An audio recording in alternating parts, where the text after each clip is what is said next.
Everyone, तो आप सबका स्वागत है आपके खुद के यूट्यूब चैनल सिंपल पेपर पे। आई थिंक ये बोलना अच्छा नहीं होगा, अब मैं ये बोलूँगी कि आपका स्वागत है आपके खुद के फैमिली पे। तो आज का जो टॉपिक है वो आप देख ही चुके होंगे कि एक टॉपिक में जहाँ पे एक फीमेल ने एक चाइल्ड एक बच्चे को लिया है और एक अर्थ मतलब पृथ्वी। तो ये दर्शाता है कि जो एक फीमेल है उसके अंदर इतनी पावर है कि वो एक ह्यूमन बींग को जन्म दे सकती है, एक बच्चे को जन्म दे सकती है। वी ऑल नो एक फीमेल को ही ये पावर दिया गया है, बाकी ऐसा कोई जीव जंतु नहीं है जिसको ये पावर मिला है या किसी कोई जेंडर नहीं है। तो सिर्फ एक जो फीमेल है, चाहे वो जानवर में हो या ह्यूमन में, उनको ही एक पावर है कि वो एक जन्म दे सकती हैं बच्चे को। तो जब भगवान जानता है कि फीमेल इतनी पावरफुल है, इतनी पोटेंशलिटी है, तो फिर हम सब उन्हें इतना वीक क्यों समझते हैं? ठीक है, मैं आपको ये सिर्फ एक स्टोरी में बताना चाहूँगी, एक बहुत अच्छी स्टोरी मैं आपके संग शेयर करना चाहूँगी। लेकिन उसके पहले मैं कुछ आपको डिटेल बताना चाहती हूँ जिस पे मैंने स्टडी किया है। देखिए, नेशनल सैम्पल सर्वे के हिसाब से जो इंडिया का रैंक है वुमेन के वर्क फोर्स में, वो 131 में इंडिया का रैंक आता है 120। ठीक है, तो सोचिए कितने पीछे हम लोग। हमारे यहाँ पे वुमेन जो हैं 48% है और जो मेल जेंडर है वो है 52%। तो 48% जो फीमेल है उसमें से सिर्फ आपकी 4% आप मानो वो ऑर्गेनाइजेशन सेक्टर में आती हैं, बाकी की बाकी नहीं आ पाती। ऐसा क्यों? दूसरा ये भी स्टडी किया गया है, सेंसस 2011 का जो सेंसस है वो ये दर्शाता है, बताता है कि सब 1.25 साल ही वो स्टडी कर पाती है, उनके बाद उनकी स्टडी को रोक दिया जाता है। अब कैसे रोका जाता है? किसी फैमिली प्रॉब्लम के कारण या सेक्रीफाइस के कारण। ठीक है, ये सबसे उनकी स्टडी को रोक दिया जाता है, उन्हें आगे नहीं बढ़ने दिया जाता है। समथिंग प्रॉब्लम, वहाँ पे प्रॉब्लम्स होती हैं। ठीक है, और अगर कोई फीमेल आगे आ जाए, एंटरप्रेन्योर बन जाए या कुछ फील्ड में कुछ करके दिखा दे, तो बहुत सारे लोग होते प्रेज़ करते, मैं ऐसा नहीं कह रही नहीं करते, बहुत सारे लोग सपोर्ट भी करते हैं। बट कुछ ऐसे लोग होते हैं जो होते हैं अच्छा फीमेल है ना तो हो सकता है। नॉट इन पॉलिटिक्स, बस मैं भी आपको कहूँगी कि इवन एजुकेशन सेक्टर भी बहुत बार ऐसा होता है कि लोग कहते हैं फीमेल है ना तो ठीक है भैया, फीमेल है तो वो तो होगा ही। Is not good. फीमेल है तो क्या हुआ? फीमेल है तो क्या वो सब चीज़ उसको मेहनत नहीं करनी पड़ती? क्या उसको हार्ड वर्क नहीं करना पड़ता? ठीक है, तो ये जो सोचते हैं ना ये लोग ऐसा, तो वो उनकी सोच ही दिखाती है कि वो किस सोच के इंसान है। तो उनके सोच को तो हम नहीं चेंज कर सकते। देखिए, सबसे ज़्यादा प्रॉब्लम मैं आपको ये कहती हूँ, जो फीमेल होती हैं उनको हम पहले से एक दर्शा देते हैं कि वो सेक्रीफाइस की मूर्ति हैं, वो इमोशनल हैं, ये हैं। मैं फीमेल को कहना चाहती हूँ कि फीमेल जो हो वो इमोशनली बहुत ज़्यादा टॉलरेंस कर सकती हैं और बहुत पेशेंस होता है उनके अंदर, और बहुत ज़्यादा वो लॉयल भी होती हैं अपने वर्क को लेके, अपनी फैमिली को लेकर। तो कहीं ना कहीं अगर एक जेंडर, एक औरत जब बच्चे को जन्म दे सकती है, ये पावर उसके हाथ में, जब एक ह्यूमन बींग को ला सकती है, वो उतना दर्द सहे, पेन सहे, तो क्या ये नहीं लगता है कि आपको पूरे एक बिज़नेस को संभाल सकती है? बहुत सारी ऐसी वुमेन हैं जिन्होंने एंटरप्रेन्योर में, बिजनेस में अपना नाम दिखाया है और करके दिखाया कि वुमेन बहुत कुछ कर सकती है ना किसी वो फैमिली में। क्योंकि बहुत सारे लोग फैमिली में ये सोचते हैं कि वुमेन जो होती है सिर्फ 4 दीवारी में बैठे रहेगी और वो शू पॉलिश करना, खाना बनाना, बच्चा संभालना। क्या सिर्फ इसी के लिए वुमेन को लाया गया? क्या भगवान ने सिर्फ इसके लिए भेजा है या आपने ये तय कर दिया उसके लिए? ये यहाँ पे तय किया गया है, इस सोसाइटी में तय किया गया कि वुमेन का ये वर्क है, मैन का ये वर्क है। अब ये डिवाइड कौन किया ये तो मुझे नहीं पता, लेकिन इसको चेंज कैसे करेंगे ये हमारे हाथ में होना चाहिए।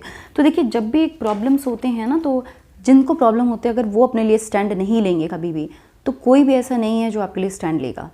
अगर आपके लाइफ में कुछ प्रॉब्लम्स है, चाहे वो स्टडी से रिलेटेड हो या आपके पैशन से रिलेटेड हो, आपको आगे आना पड़ता है। जब तक आप आगे नहीं आओगे ना, जितने भी एक्सक्यूजेज है दो कि यार मम्मी नहीं चाह रहे, पापा नहीं चाह रहे, वो ये हो रहा है, वो हो रहा है, कुछ नहीं होने वाला उससे। क्योंकि अगर आपको भूख लगती है तो आप खाते हो ना। अगर मैं आपको मना करूँ नहीं खाना तो क्या आप खाओगे? नहीं, आप झगड़ा करोगे, खाओगे। तो जब आपको कुछ लगता है कि आपको कुछ करना है, अपने लिए कुछ बनना है, तो आपको आगे आना पड़ेगा, अपने लिए स्टैंड लेना पड़ेगा। आज मैं आपसे एक सवाल पूछती हूँ कि इंदिरा गांधी को छोड़ के कौन सी औरत है, कौन सी महिला है जो प्रधानमंत्री बनी है भारत की आज तक? नहीं। चाहे कितनी भी पार्टी है, चाहे कोई भी पार्टी है, मैं कोई पार्टी का नाम नहीं ले रही हूँ, ना कोई सपोर्ट कर रही हूँ, जितनी भी पार्टी है, क्या उन्होंने कोई औरत ऐसी सक्षम नहीं थी कि वो पीएम बन सके? थी, पर उन्हें बनाया नहीं गया। क्यों? क्योंकि भारत एक पैट्रियार्की सोसाइटी है और भारत में ये कभी भी कबूल नहीं कर सकते या लोग मान नहीं सकते कि एक फीमेल के अंडर वो काम करे। क्योंकि जब एक फीमेल के अंडर, पता नहीं, शायद आई डोंट नो, प्लीज़ इसको दिल पे मत लीजिएगा, खासकर मेल जेंडर को मैं बोल रही हूँ, इसको ईगो पे नहीं लेना है। ठीक है, मैं सिंपली सारे मेल को नहीं बोल रही, बहुत सारे सपोर्टिव भी होते हैं, लेकिन कुछ मेल ऐसे होते हैं, कुछ पर्सन ऐसे होते हैं, मैं कहना चाहती हूँ कि जो बहुत ईगोटिस्ट होते हैं, ईगो पे ले लेते हैं कि भैया हम फीमेल के अंदर काम नहीं कर सकते।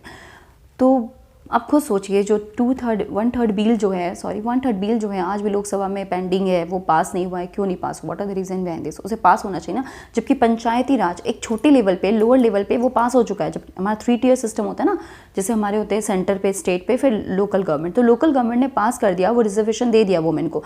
बट लोकसभा में अभी तक इसे क्यों नहीं मिला? What are the reason behind this? उसमें तो मिल जाना चाहिए था अभी तक। क्या क्यों डर लग रहा है कि अगर दे देंगे 1/3 तो फिर वुमेन उसमें आ जाएंगी? अरे आ जाएंगी तो क्या हो जाएगा? आप खुद देखिए, जब एक फैमिली को अच्छे से एक वुमेन चला सकती है तो क्या वो देश नहीं चला सकती? बिल्कुल चला सकती है, बट एक अपॉर्चुनिटी मिलना चाहिए। आप अपॉर्चुनिटी दीजिए, ठीक है। तो ये तो वही बात जो एक तरह से वुमेन को रुकती है। लेकिन सबसे बड़ा बात जो वुमेन को, एक फीमेल जो अनसक्सेसफुल है, वो गलती उनकी है। कोई भी फीमेल या कोई भी पर्सन जब वो अपने लाइफ में अनसक्सेसफुल होता है, वो रीज़न इज़ दैट, वो खुद ही होता है, ठीक है। क्यों? क्योंकि अगर आपको सक्सेसफुल होना है और आप जानते हो कि आपको वो करना है और आप उस चीज़ में माहिर हो, और वो चीज़ अच्छी है जिससे आपके संग आपका भी भला होगा, दूसरों का भी, और आपके देश का भी, तो आपको उसके लिए आगे आना चाहिए। लेकिन बहुत सारे लोग, इवन खासकर मैंने बहुत सारे बच्चों में ये चीज़ देखा है, खासकर फीमेल में से ये पूछनी है कि मैम अब तो मम्मी पापा शादी कर देंगे, ये वो जो भी है आपके लाइफ में। मैं आपको ये एक बात कहना चाहती हूँ कि अगर आपको कुछ करना है और आपको पता है कि आप कुछ कर सकते हो, तो आप आगे आओ ना। टॉक टू योर पेरेंट्स, थोड़ा बात करो उनसे, ठीक है। तो प्लीज़ आप अपने लिए स्टैंड लो। जब तक आप अपने लिए स्टैंड नहीं लोगे ना, तब तक नहीं हो पाएगा। और हमेशा मेरे संग ये बोलो, आई विल। सामने वाले को बोलो कि आई विल, मैं कर सकती हूँ या मैं कर सकता हूँ, तभी जाके आप सामने वाले को भी कॉन्फिडेंस होगा। जब तक आपको अपने ऊपर कॉन्फिडेंस नहीं है, तब तक कुछ नहीं हो सकता। मैं अपनी एक बात बताती हूँ कि मैं एज अ टीचर अभी प्रोफेशनल में आपको, मैं जिस तरह से आपसे बात करती हूँ, जो कॉन्फिडेंस मेरे अंदर डेवलप हुआ है, वो because of in my teaching professions, ठीक है। मैं मतलब मेरे स्कूल लाइफ में बहुत ज़्यादा शाई रहती थी, मतलब मैं किसी से बात नहीं करती थी, डरती थी। आई फील कि पता नहीं क्या बोल दूँगी, रॉन्ग हो जाएगा, मतलब मुझे आते हुए चीज़ को मैं नहीं एक्सप्रेस कर पाती थी, चुप रहती थी। और जो लोग बोलते थे, मुझे लगता है यार ये कितना अच्छा पढ़ते हैं, जो भी है। बट आज मैं जानती हूँ वो कहाँ है और मैं कहाँ हूँ, ठीक है।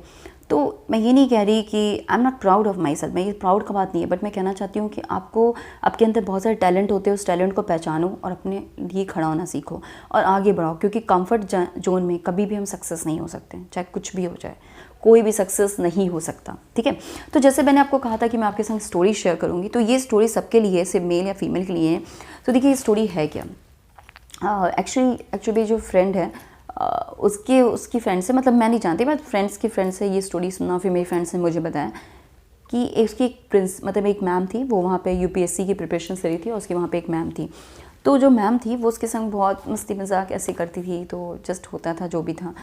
और मेरी फ्रेंड्स को, मतलब वो एक तरह से मॉडल थी, उसको स्टडी में इतना शौक नहीं था, बट फिर भी वो जाती थी कि हाँ चलो पढ़ना है। तो सडनली उसके लाइफ में थोड़ी प्रॉब्लम आ गई, उसके पापा का डेथ हो गया, और डेथ होने के बाद फिर उसके फाइनेंशियल प्रॉब्लम हो गई, तो भी उसने कहा कि नहीं वो पढ़ना है।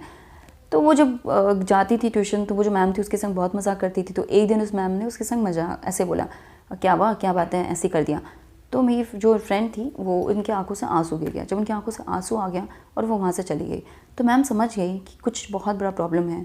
तभी, क्योंकि जब कोई रोता है ना, तो ज़रूर कोई बहुत बड़ी प्रॉब्लम होती है। उसके बाद क्या हुआ कि मैम ने उन्हें बुलाया और उनको ये बोला, क्योंकि जानती थी कि वो तो अपना प्रॉब्लम, कोई भी प्रॉब्लम किसी को शेयर नहीं कर सकता, अगर इतनी बड़ी कोई ऐसी पर्सनल प्रॉब्लम हो जिससे आपको इतना दुख हुआ हो। तो मैम ने उससे कहा कि मैं तुमको एक चीज़ बताना चाहती हूँ, एक स्टोरी बताना चाहती हूँ, जिससे शायद तुम्हें हेल्प मिले। तो वो स्टोरी ये थी कि मैम ने अपने लाइफ के बारे में बताया कि किस तरह वो सक्सेसफुल हुई। तो उनका देखिए स्टोरी अगर आप सुनोगे ना, तो स्टोरी सुनने के बाद आपको लगेगा आपका तो, मतलब हमारे लाइफ में जो प्रॉब्लम्स है वो प्रॉब्लम्स नहीं है। तो एक्चुअल स्टोरी क्या था वो हमें देखिए। एक्चुअली क्या था कि उनके 12 ईयर्स में, या बोल सकते हो जब वो 10 में थी, 10 में जब हम होते तो 13-14 ईयर्स के होते होंगे, तो 14 ईयर्स में उनकी शादी हो गई थी। शादी जो उनकी हुई थी, उस बंदे का एज था 42 ईयर्स, ओके। शादी के बाद उन्होंने शादी कर लिया, क्योंकि डावरी सिस्टम था, बहुत दहेज का चलता था। मैम बहुत ज़्यादा टैलेंटेड थी, वो हमेशा टॉप आती थी अपने उसमें, लेकिन शादी हो गई, उन्होंने शादी कर लिया। कुछ दिन बाद उनके हस्बैंड का डेथ हो गया, जो कि सोचिए 42 ईयर्स के थे, उनके संग रिलेशन भाई इमोशन हो ही जाता है, अटैच हो गया। और उनकी एक बेटी थी। डेथ होने के बाद दोनों फैमिली ने डिसाइड किया कि चलो, मतलब उन्होंने कहा कि इनके जो बड़े भैया उनसे शादी कर देते हैं, क्योंकि उनकी कोई बेबी नहीं थी, उनका भी शादी नहीं था, तो एक तरह से इन लोगों का हो जाएगा। अब सोचिए जिनसे शादी हुई थी वो तो 42 ईयर्स के, अब उनसे भी बड़े जिनके शादी हो कितना होगा। तो यहाँ पर मैम जो थी, उन्होंने अपनी बेटी को ली और वहाँ से चली गई। फिर वो गई अपने मामा के जो लड़के, उनको फ़ोन किया, फिर उनके यहाँ पे कुछ दिन स्टे थी, उनको बोले कि प्लीज़ आप कुछ मत बताना। लेकिन कुछ दिन बाद उन मामा के लड़के को ऐसा लगा कि यार ये बहुत ज़्यादा प्रॉब्लम हो रहा है, इतना खर्च कौन चलेगा। तो उन्होंने उसको कहा कि यार देखो तुम या तो चले जाओ यहाँ से, नहीं तो मैं फैमिली बता दूंगा। तो उन्होंने कहा देखो फैमिली को मत बताना, मैं यहाँ से चली जाऊँगी। वो अपनी बेटी को लेकर थोड़ा चली गई यहीं कहीं, और उन्होंने जो बर्तन साफ़ करना होता है या जो घरों में काम होता है वो उन्होंने करना स्टार्ट किया। एक प्रोफेसर के घर में वो काम करती थी, तो वो प्रोफेसर ने मतलब उनसे पूछा कि आप क्या पढ़ते हो, क्या क्या किए हो। तो उन्होंने बताया कि मैं यहीं तक पढ़ी हूँ। तो उसके बाद उनको वो 12 कर चुकी थी, अच्छे मार्क्स से पास थी। फिर उनको वो इग्नू से फॉर्म भरा के उनको ग्रेजुएशंस करवाया, और फिर धीरे धीरे उनका उनको वो धीरे धीरे पढ़ती गई, फिर धीरे से उन्होंने ट्यूशन्स करना स्टार्ट किया। तो जब वो ट्यूशन्स की तो थोड़ी अर्निंग होती है। यहाँ देखिए उनके हाथ पास में एक बच्ची भी है, ठीक है, एक लड़की है जो उनकी खुद की है। तो वहाँ पे वो ट्यूशन्स की, थोड़ा अर्निंग हुआ, फिर रेंट पे रहने लगी, फिर धीरे धीरे वो पढ़ने लगी। अच्छे मार्क्स, वो तो एक्स्ट्राऑर्डिनरी थी, वो टैलेंटेड थी ही, तो उनकी पढ़ाई कंप्लीट हुई। अपने पढ़ाई के से फिर वो ट्यूशन्स की, अर्निंग की, फिर इंस्टीट्यूट में पढ़ाना स्टार्ट की, फिर धीरे धीरे वो सेटल हो गई अपनी लाइफ में, ठीक है।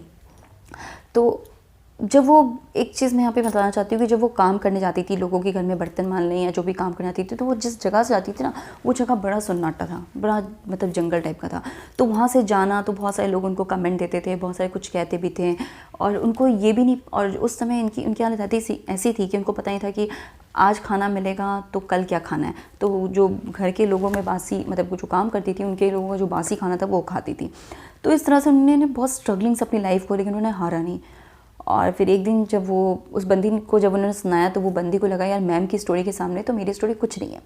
तो बंदी वहाँ से चली गई। फिर कुछ दिन बाद, मतलब कुछ 1.5-2 महीने बाद, फिर वो मैम को फ़ोन की, तो मैम मिली नहीं, मैम फ़ोन नहीं उठाया। फिर मैम ने उसको खुद फ़ोन किया और बोला कि तुम आओ, मैं यहाँ पे तुमको मिलूँगी।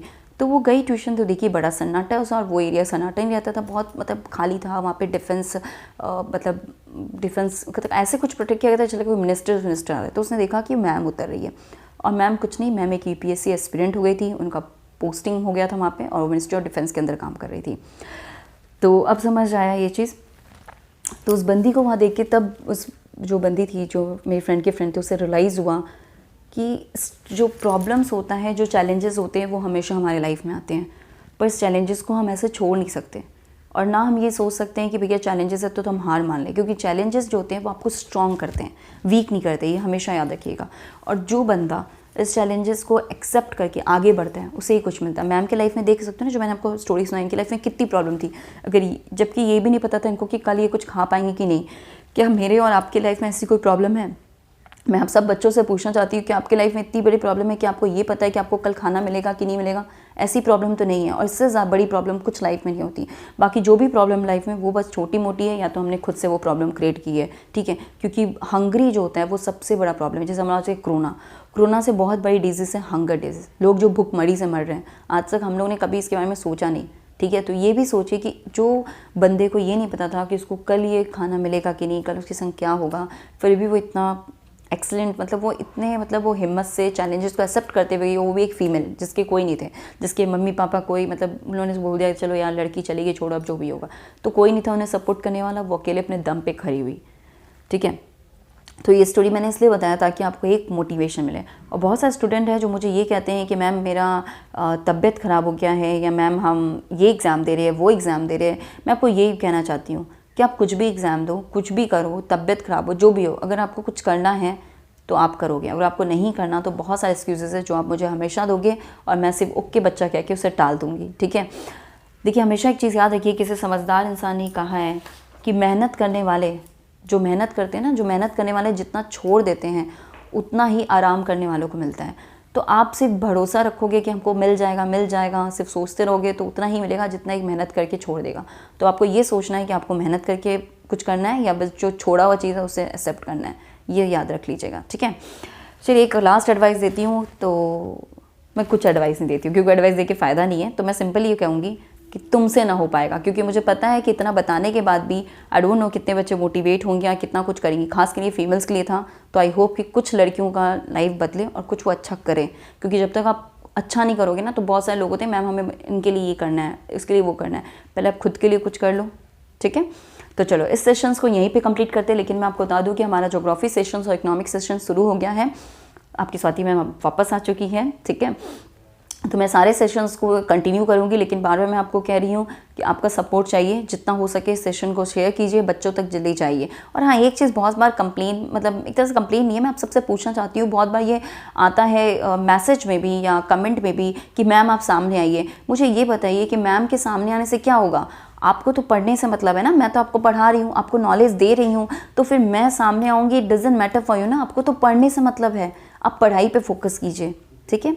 चलिए, अगर आपको ये सेशन अच्छा लगे तो उसको प्लीज़ शेयर करो और लाइक करो, और प्लीज़ कुछ करो, ठीक है, क्योंकि सामने बैठा हुआ बंदा या इंसान भी आपके लिए तब भी कुछ करेगा जब ऐसा लगेगा कि आप अपने लिए स्टैंड ले रहे हो। जब तक आप अपने लिए स्टैंड नहीं लोगे तो मैं आपके लिए स्टैंड नहीं ले सकती। Thank you.